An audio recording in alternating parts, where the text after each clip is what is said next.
पैशांचा पाऊस पाडण्याच्या नावाखाली फसवणूक करणे व पैसे डबल करण्याच्या आमिषाला बळी पडणे दोन्ही पक्षांना महागात पडले असून जवळपास 6 ते 7 जणांना जेलची हवा खावी लागणार आहे।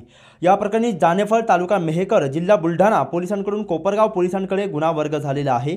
22 जून रोजी एका अपहरणाच्या गुन्ह्यातून एक संपूर्ण फिल्मी मालिका समोर आली आहे।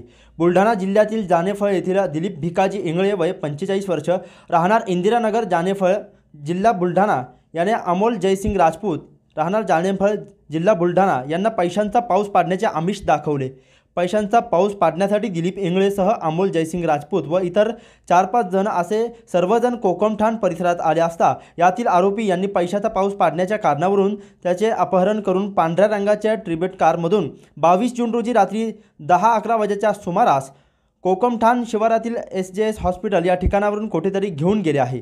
या प्रकरणी पाऊस पाडणाऱ्यांची पत्नी ज्योती दिलीप इंगळे वय 35 वर्षे हिने जानेफळ पोलीस स्टेशन तालुका मेहकर जिल्हा बुलढाणा येथे फिर्याद दिल्याने 024 भारतीय दंड विधान कलम 365-34 प्रमाणे फिर्याद दिल्याने सदरचा गुन्हा CCTNS वर्ग होऊन आल्याने गुन्हा रजिस्टर नंबर दाखल केला आहे।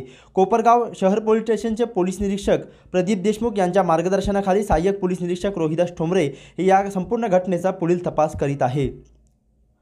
प्रतिनिधी मोबिन खान, माय न्यूज, कोपरगाव।